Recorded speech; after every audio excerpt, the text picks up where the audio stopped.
Hello students, today in this video we are going to study about the exponential functions integration.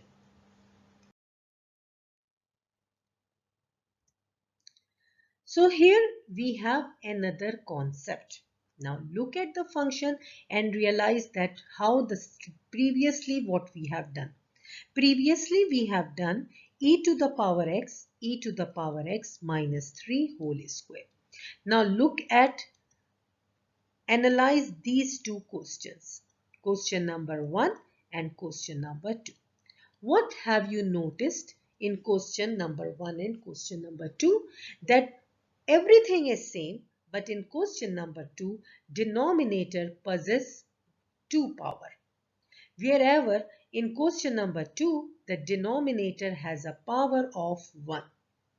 Remember, if we have some power in the denominator, we bring it up and apply the power rule of antiderivative.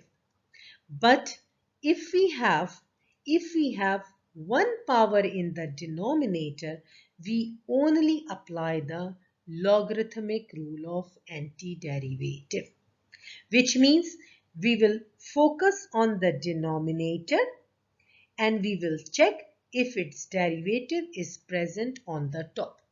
So the derivative of e to the power x minus 3 is e to the power x. So yes, it is present on the top. So we will apply the logarithmic rule, which means we are going to ignore the command, ignore the integral sign, ignore u prime. Only the answer is ln and the denominator, that is e to the power x minus 3. Let's try another question. Again, what have you focused? That in the denominator the power is 1. So the bell rings that I have to apply the logarithmic rule of antiderivative. So just check the derivative is on the top or no. Now derivative of e to the power negative x is negative e to the power negative x. So what is missing in the question? A negative sign. So we write inside and outside a negative sign to balance the equation. Now everything is there. We write this negative sign and ln of denominator, that is negative e to the power negative x plus 4 with the logarithmic function. Let's check one more. So again, there is a numerator, there is a denominator, and the denominator has a power 1. Once we have power 1, the bell rings, I have to apply the logarithmic rule. But before that, stop and check if the derivative is written on the top or not, or some number is missing. So derivative of e to the power 2x is 2e to the power 2x, chain rule, minus derivative of 6x is 6. If I factor and I take the 2 common, I will get e to the power 2x minus 3. So you can see and compare your derivative with the derivative given, that e to the power 2x minus 3 is given to us, only 2 is missing. So we multiply and divide the 2 to get the perfect or required derivative. So now we will write 1 over 2 as it is and ln of denominator, that is e to the power 2x minus 6x.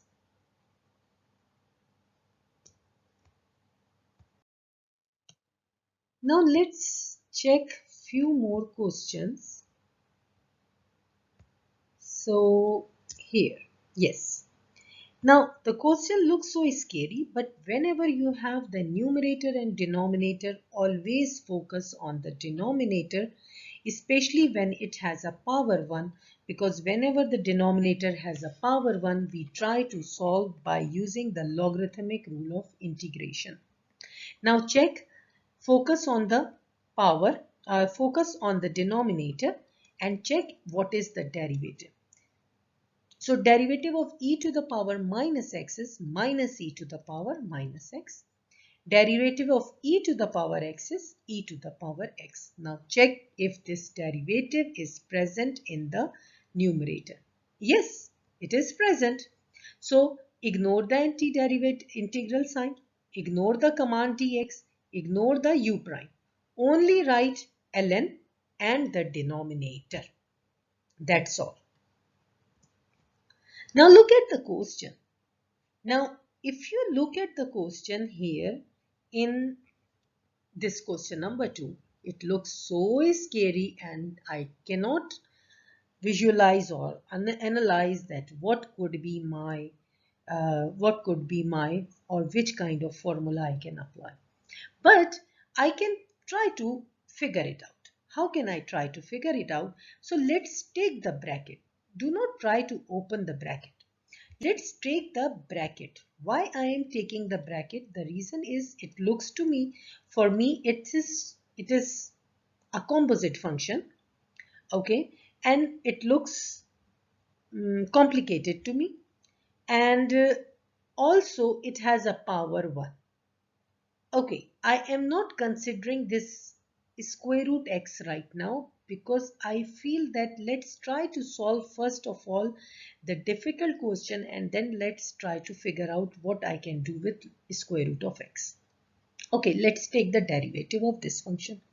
So I can see that e to the power u, derivative of e power u is e to the power u and u prime. So e to the power square root x, the derivative will be e to the power root x, and u prime is square root 2x with the prime.